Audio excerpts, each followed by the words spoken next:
Wizard summoned his ethereal glow once more, and within a short time they managed to locate a rocky outcropping on the lee side of a hill that would provide them shelter for the night. Nayland had a fire going within moments, and immediately set some water to boil. Zarek dragged some branches from some of the low-lying trees and made a quick lean-to that afforded them shelter from the wind. Wizard unpacked their bedrolls and rations and made their campsite as comfortable as possible.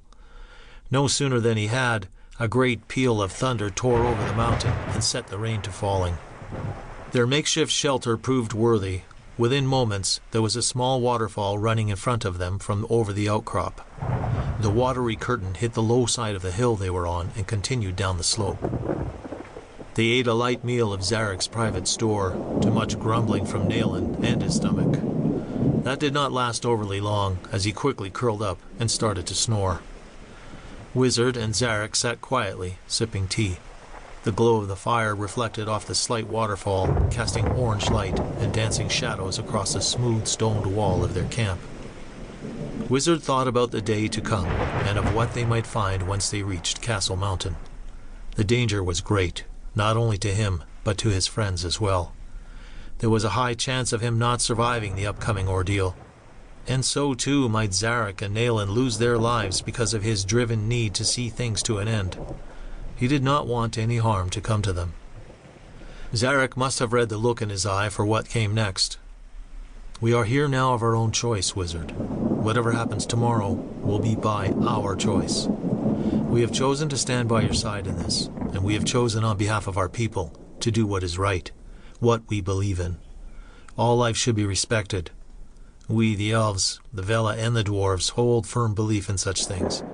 That the gods created the dragons first, and that they have lived over Calasia for as long as any of us can remember, without ever interfering in our ways. That is something to be respected and cherished by us all. We will fight for this today, tomorrow, and always." Wizard didn't know what to say. There were no words for how he felt. Such loyalties seemed rare in men. He was indeed in good company, and their strength would bolster his own resolve. He had encountered his worst nightmares in the Alorvisian fields, and tomorrow he might see them come to life. He would need all the strength he could muster, including that gained from a good night's rest. Exhaustion overtook him. He slipped into unconsciousness, a sleep so deep that he did not dream at all. Wizard opened his eyes as rays of sunlight cut through the leaves and branches of the lean-to to light up the encampment. The sounds of the slight waterfall had been replaced with water dripping from the outcropping, as the rain had stopped some time during the night. The fire had been stoked back to life, setting a pot of water to a light boil. Nayland's snores buzzed from out of the blanket that he had pulled over his head, his back to the fire. Wizard moved and felt every muscle in his body scream in protest.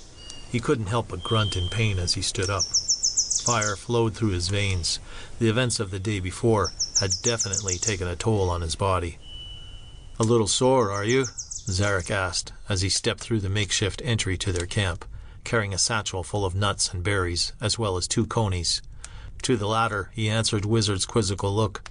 "Nayland will need to be well fed, if we are to be sure his stomach does not give us away." They both laughed. "Hey, I heard that," Nayland's muffled voice said from the blankets. "What did you bring me? A bag full of leaves?"